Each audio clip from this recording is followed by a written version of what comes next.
먼저 동영상 하나 보고 같이 말씀 나누겠습니다.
네, 꼭 우리의 모습 같아서 실소가 터져 나오죠. 네.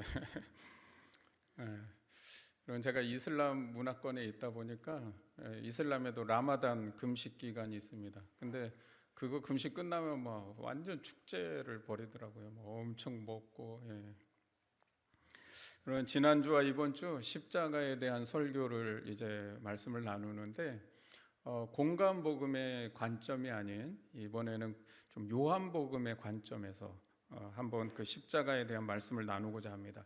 이 요한복음이 예수님의 십자가 사건을 통해서 우리에게 말씀하려고 하는 메시지가 무엇일까? 우리가 거기에 한번 귀를 기울여 봤으면 좋겠습니다. 여러분, 십자가 신앙이라고 한다면 이 십자가 신앙에 대한 우리의 늘 고질적인 문제가 있는 것 같습니다. 그 고질적 문제는 바로 오늘 우리가 본 동영상에서 충분하게 우리가 메시지를 전달받을 수 있을 것 같습니다. 해마다 사순절이 되면 그때만 반짝 예수님의 고난에 대해서 묵상하고 금식하고 뭐 절제한다 그러고 경건생활 한다고 막 몰두를 하지만 그게 끝나고 나면 우리의 모습이 어떠냐는 것이죠. 사순절에 못하면 고난주간에 뭐 한 주만이라도 그래도 양심이 있지 뭐 하면서 거기에 몰아서 하지만 사실 이때만 십자가에 대해서 감정적으로 슬퍼하고 숙연해지자고 하는 것이 사순절이 아니고 고난주간이 아니라는 것이죠. 부활절이라고 하는 것이 어쩌면 그동안 꽉 눌려가지고 할 거 아무것도 못하고 절제하느라고 막 이렇게 쪼여왔던 삶이 갑자기 이제 고행이 끝난 것 같은 어떤 축제의 분위기가 되면 안 된다는 거죠. 부활의 진정한 의미가 무엇입니까? 새롭게 태어난다는 것이죠. 그런데 어쩌면 우리는 사순절을 보내고 부활절을 맞을 때 새로운 태어남이 아니라 그동안 눌려왔던 거 다시 이제 옛날의 삶으로, 이전에 내 삶을 이제 할 수 있게 된 것으로 돌아가는 것은 아닌가 생각합니다. 오늘 그런 우리의 신앙에 요한이 전하는 십자가의 메시지가 무엇일까요?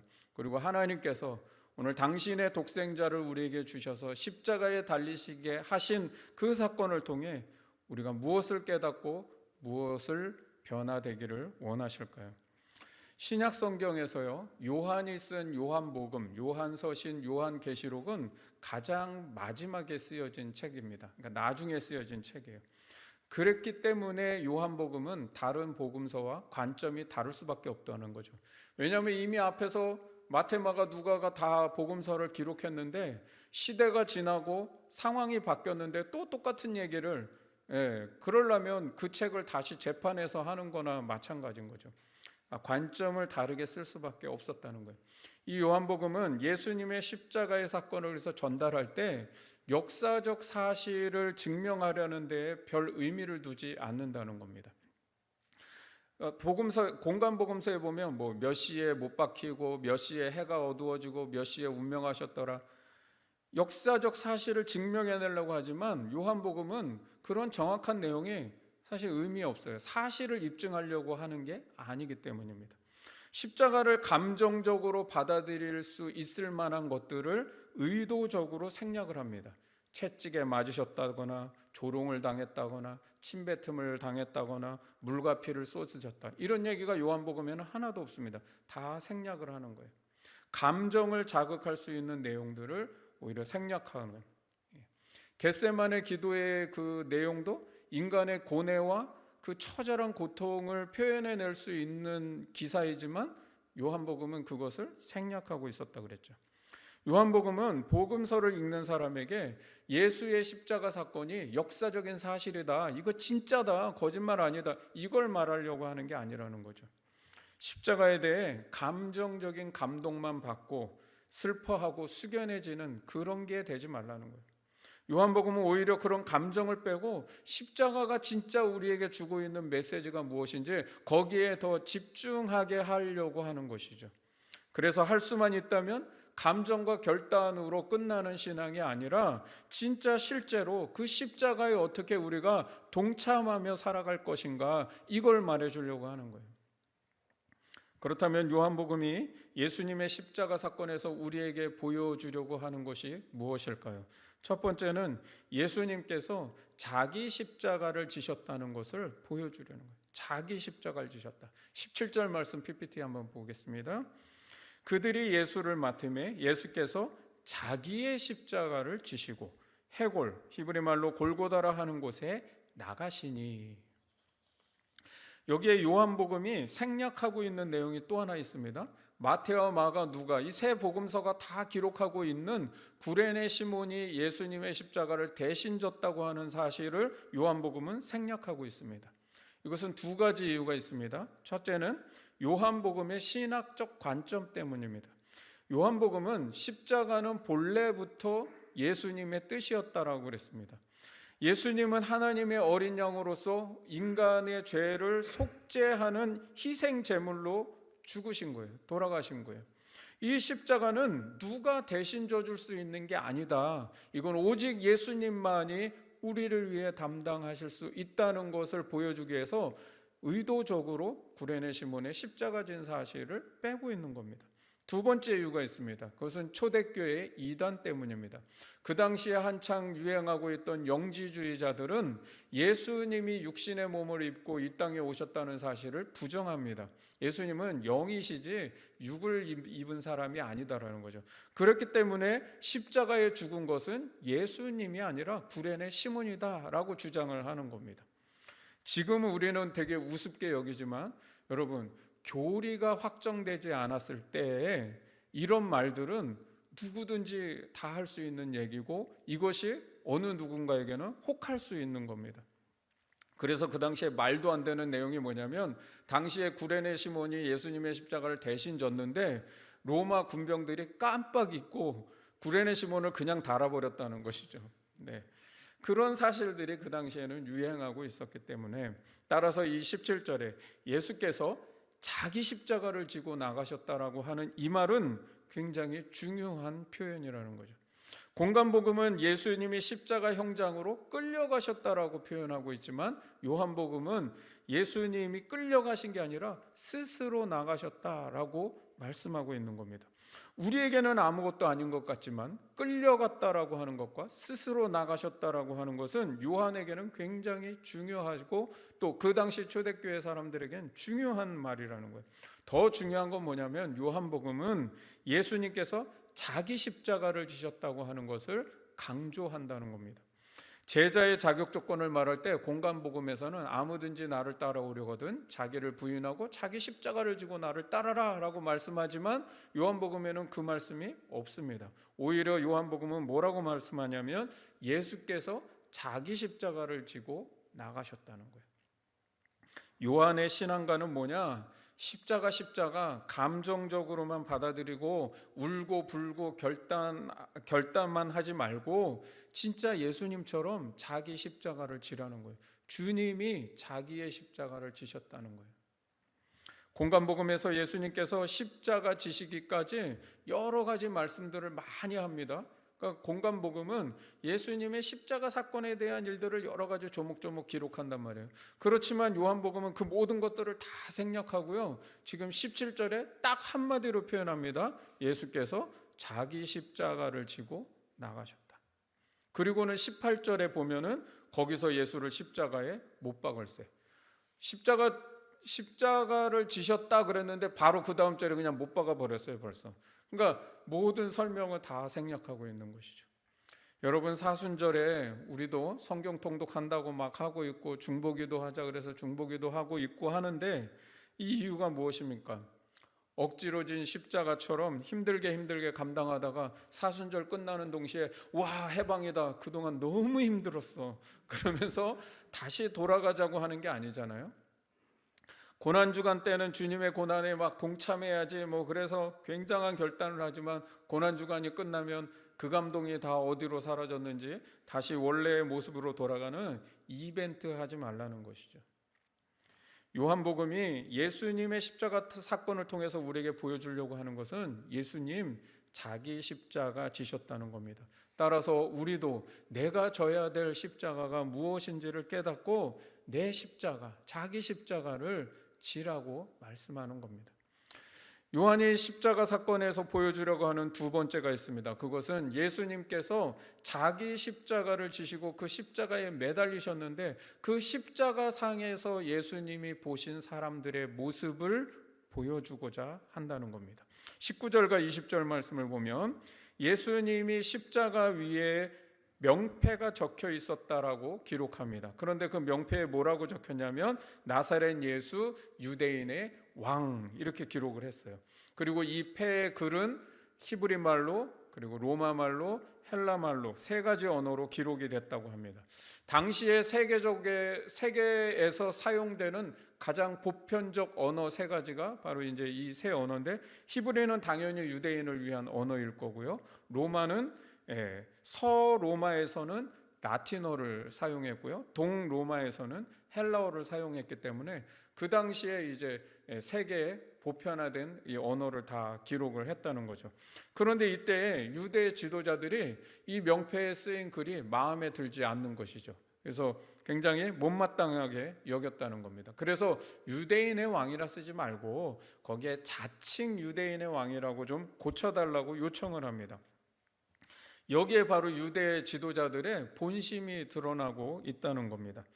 자기들의 손에 피를 묻히지 않고 로마의 권력을 이용해서 예수를 죽이고자 했기 때문에 예수님에 대한 고발 사유가 뭐냐면 이 사람이 로마에 반역을 일으키려고 한다. 사람들을 선동해서 유대의 해방을 위해서 반란을 일으키려고 하는 사람이다. 이 사람 죽어 마땅하다. 사형시켜야 된다라고 하는 것이죠. 그런데 지금 자칭 유대인이라고 하는 건 뭐예요? 이 예수님을 신성모독죄로 모르려고 하는 의도를 드러내는 것이죠. 그러니까 자기들의 이익과 명예의 손상을 자꾸 입히고 그 다음에 메시아로서 사람들의 지지를 받고 있다 보니까 이 예수를 어떻게든 죽여야 되는데 그것이 자기들이 지금 주장하는 대로의 그 주장으로는 죽일 수가 없는 것이죠. 그러다 보니까 로마의 힘을 빌어서 반역죄를 더 씌워서 죽이려고 했다는 것이죠. 그 당시 예루살렘에는 명절을 지키러 온 사람들이 거의 30만 명 정도가 됐다 그랬습니다. 그 많은 사람들이 이제 자기 지역에서는 여러 가지 언어들을 사용할 텐데 그 사용되는 언어로 지금 다 기록이 되어 있다는 거죠. 그랬다면 뭐예요? 거기에 왔던 모든 성지 순례자들이 예수가 유대인의 왕이다, 메시아다라고 하는 사실을 다 알게 될 것이고 이들이 명절을 마치고 자기 지역으로 돌아가면 어떻게 해요?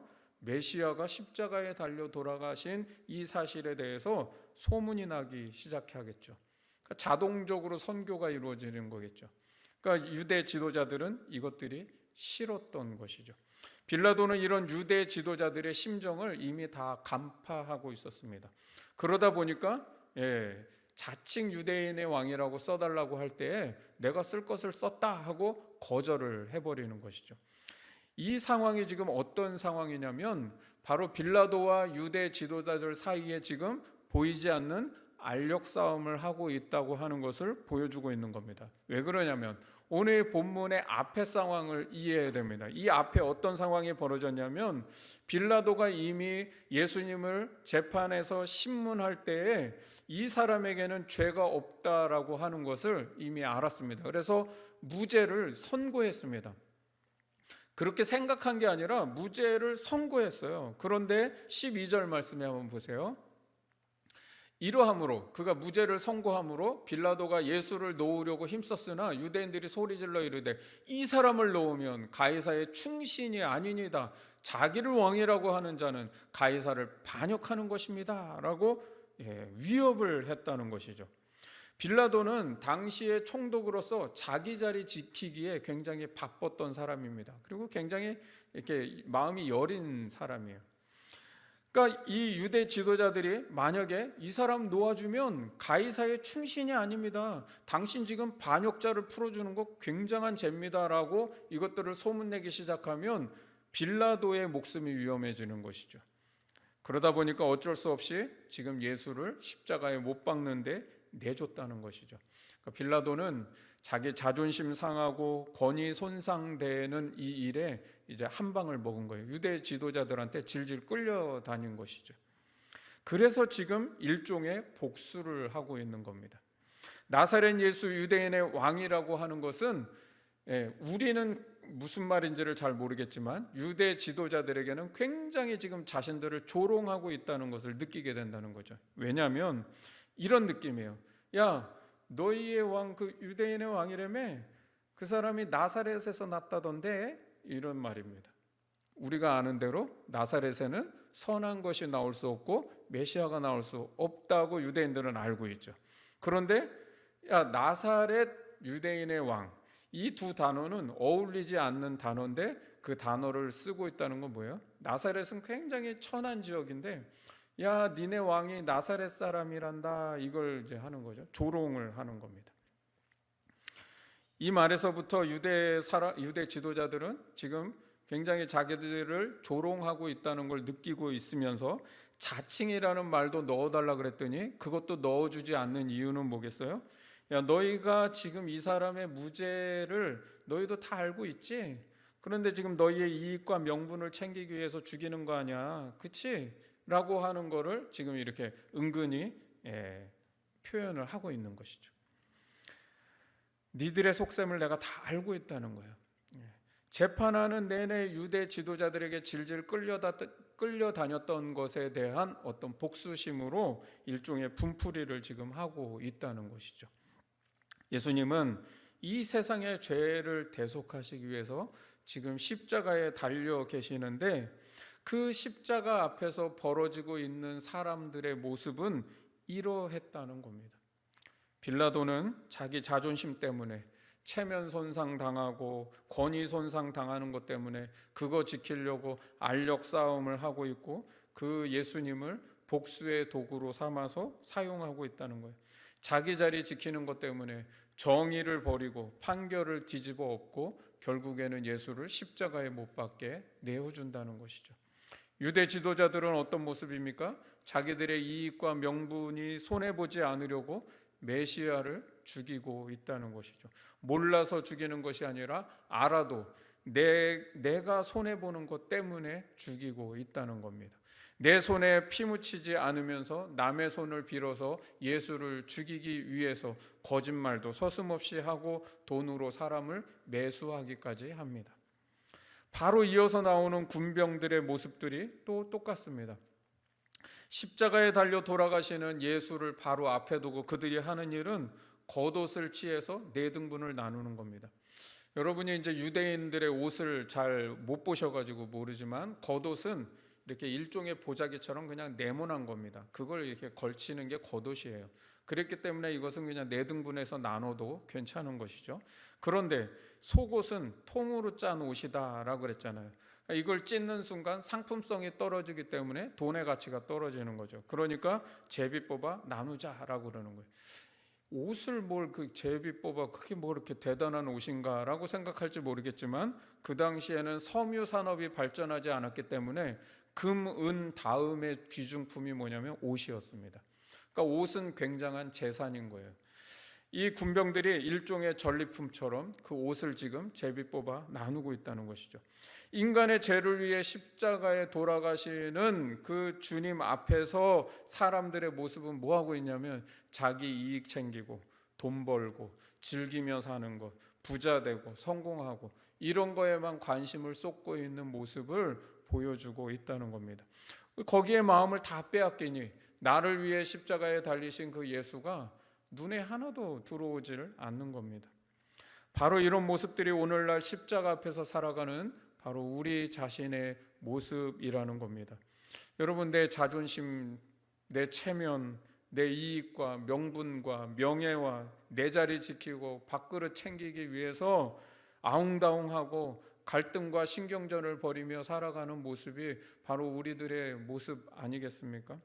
내 욕망 채우고 돈 많이 벌어서 풍요롭게 살고 걱정 없이 살고 즐기면서 사는 것, 이거에 사실은 온통 관심이 다 쏠려 있어서 십자가의 주님이 우리의 눈에 사실 들어오기나 했습니까?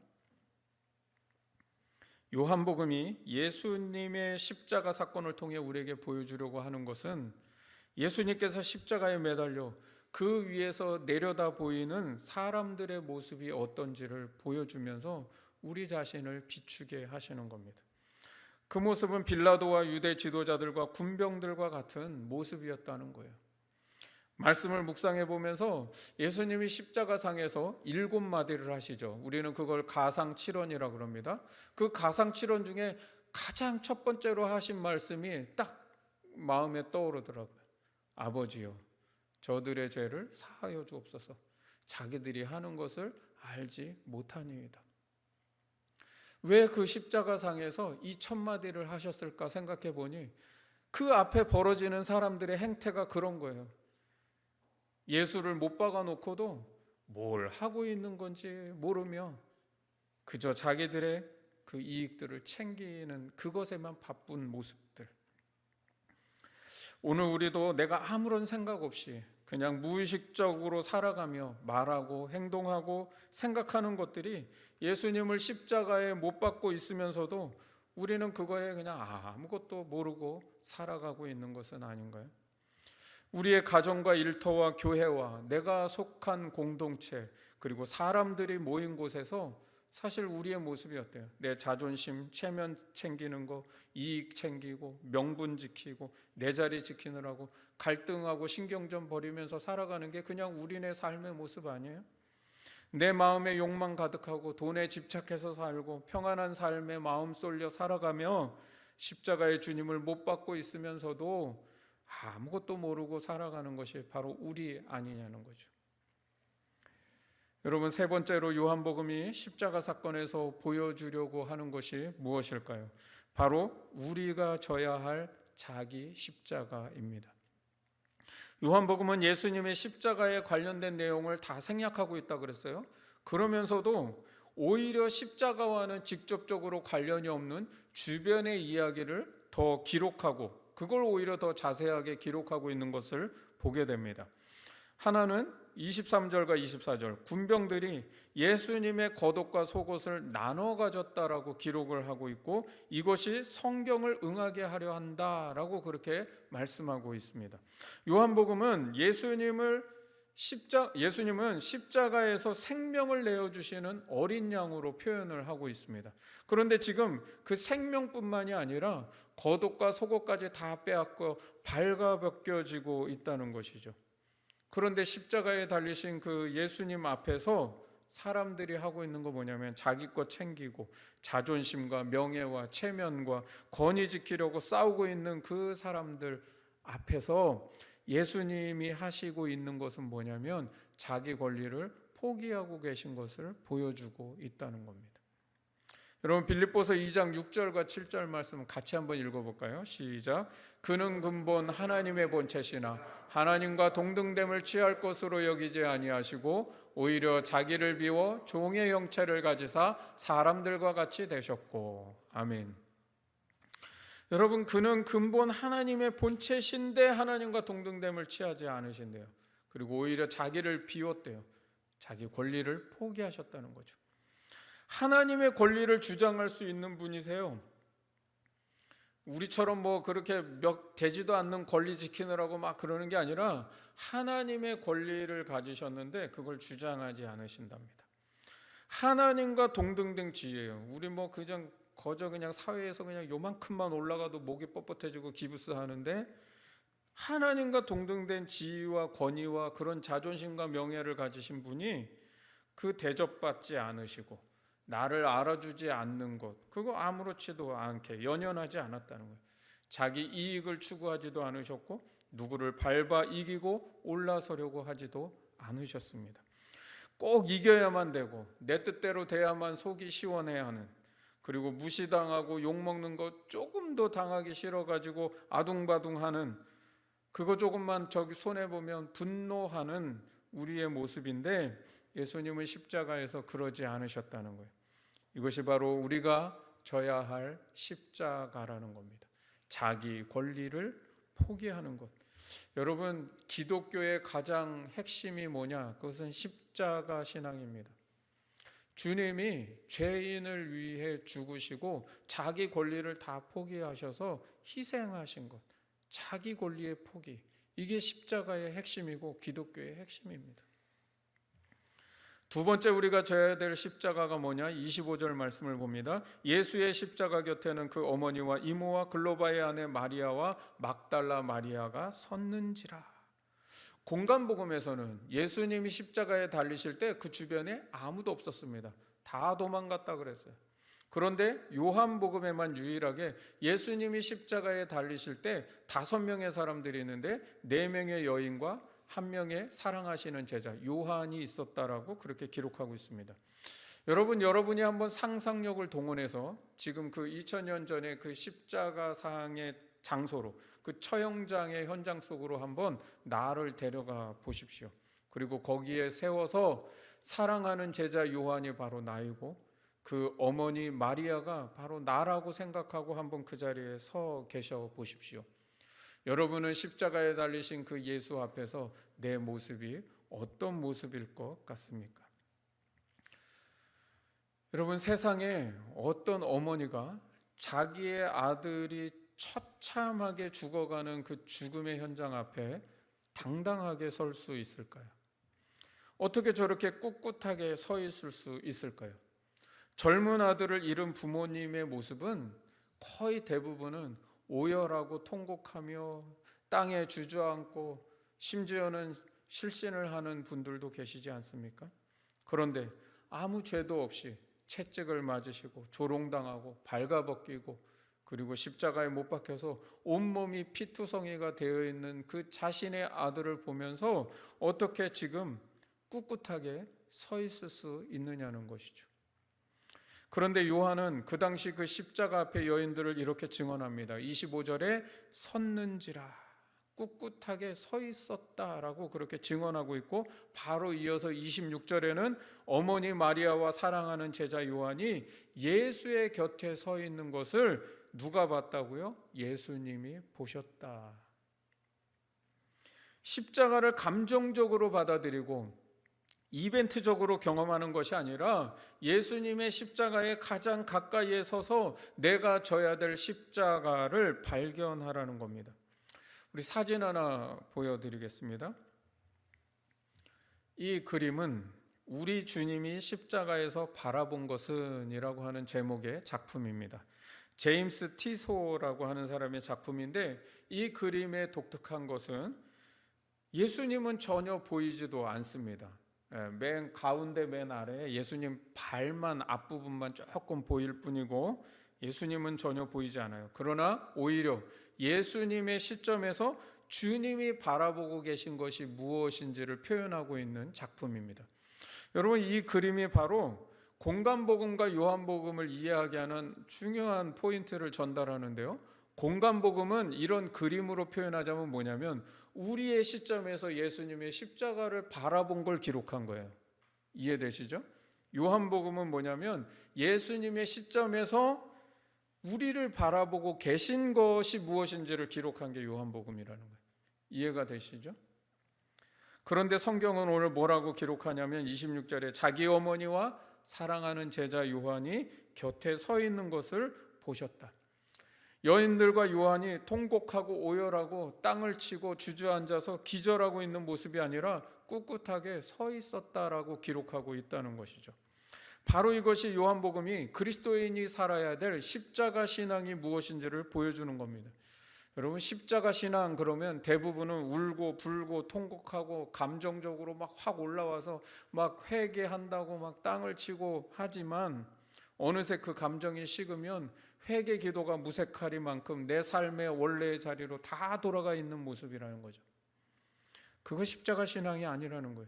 주님 위해서 모든 것을 다 희생할 것처럼 결단하지만 그 결단이 어느새 마음이 식으면 드리려니 마음이 아깝고 헌신하려니 이거 부담이 되고 내가 졌던 그 십자가 다시 내려놓고 가는 것, 이게 십자가 신앙이 아니라는 것이죠. 그렇다고 요한복음은 십자가에 대해서 우리의 마음이 이성적이고 냉철하게 생각해야 된다, 이걸 말하려고 하는 것도 아닙니다. 감정이 나쁘다는 게 아니라 십자가 고난에 대해서 감정적 신앙으로 끝나지 말라는 것이고, 이벤트 하는 신앙 되지 말고 형식적이고 식상하지 말라고 하는 것을 말씀하는 거죠.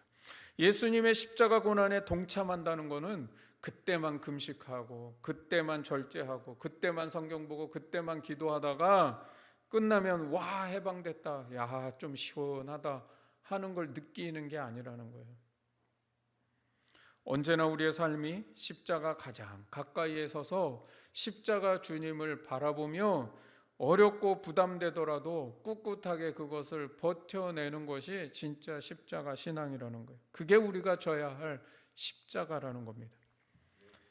세 번째는 26절과 27절입니다. 먼저 예수님께는 여자여 보소서 아들이니이다, 요한을 아들로 선언해 주십니다. 그리고 또 요한에게는 보라 내 어머니라, 어머니 마리아를 요한의 어머니로 선언하고 계십니다. 그때부터 요한이 어머니 마리아를 자기 집에서 모셨다라고 그렇게 기록합니다. 즉 요한이 자기 십자가를 지금 평생 감당하고 있었다라고 하는 것을 말씀하는 것이죠. 십자가 앞에서 제자와 어머니를 새로운 가족으로 맺어주고 계신다는 겁니다. 그래서 우리가 이 말씀 때문에 교회는 십자가 밑에서 태어났습니다 라고 말하는 겁니다. 십자가 밑에서 이전에 내 아들이 아닌 사람을 내 아들로 받아들이게 하는 것이고, 이전에 내 어머니가 아닌 사람을 내 어머니로 받아들이게 함으로써 새로운 영적 가족이 되게 하시고 하나님의 가족을 맺어주시며, 바로 그것이 교회가 탄생하는 순간이라는 걸 말씀하는 거예요. 여러분, 그런데 바로 이것이 우리가 져야 될 십자가라는 거예요. 우리가 서로 다른 사람들하고 하나님의 공동체를 이루어가는 데에는 많은 사랑과 희생과 섬김과 참음과 그런 모든 게 필요하다는 거죠. 그걸 감당하는 거예요. 앞에서 사람들이 내 자존심 지키고 내 명예, 체면, 인기, 권위를 세우려는 것이 다 어디서 일어나는 일들이라고 그랬어요?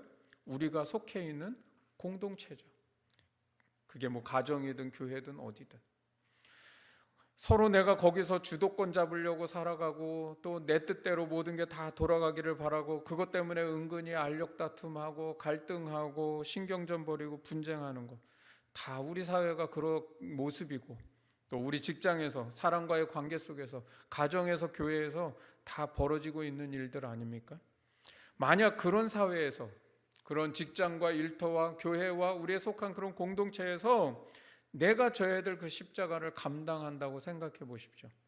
요한이 평생 자기 집에서 어머니 마리아를 모신 것처럼 우리가 정말 그곳에서 대가를 바라지 않는 순수한 사랑을 베풀 줄 알며 작은 배려와 섬김과 나눔을 실천하고, 좀 내 자존심 너무 내세우지 말고 나 드러나는 거에 너무 그렇게 연연하지 말고 내 권위 주장하려고 하지 말고 내 권리를 좀 포기하고 내려놓는 마음으로 살아간다면, 그래도 조금만 그걸 그래도 해본다면 거기에 하나님 나라의 권능이 나타나고요, 거기에 성령의 열매가 맺는 것이고요, 바로 거기에 부활의 능력이 나타나게 될 겁니다.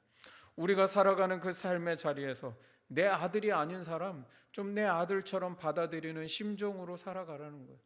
내 어머니 아닌 사람 좀 내 어머니로 여기며 살아가는 사회, 그런 세상을 만들어가는 것, 그것이 우리가 져야 될 십자가라는 것이죠. 오늘 요한이 십자가 사건을 통해서 우리에게 보여주려고 하는 것이 무엇입니까? 예수님이 자기 십자가를 지시고 그 십자가 위에서 이렇게 내려다 보니 사람들의 모습이 보이는데, 어떤 이는 알력 다툼하고 자기 이익 챙기기 위해서 안간힘 쓰는 사람들이 있는가 하면, 어떤 사람은 오히려 감정에 치우치지 않고 오히려 그 십자가에 더 가까이 다가가 자기 십자가가 무엇인지를 발견하고 그 십자가를 꿋꿋하게 버텨내는 사람들이 있었다는 겁니다. 오늘 고난주일 우리도 십자가에 달리신 그 주님 앞에 살아갈 때 십자가에 가장 가까운 곳에 서서 자기 십자가가 무엇인지를 발견하고 그것을 꿋꿋하게 살아낼 수 있는 저와 여러분 되시기를 주님의 이름으로 축원합니다. 찬양하고 기도하겠습니다.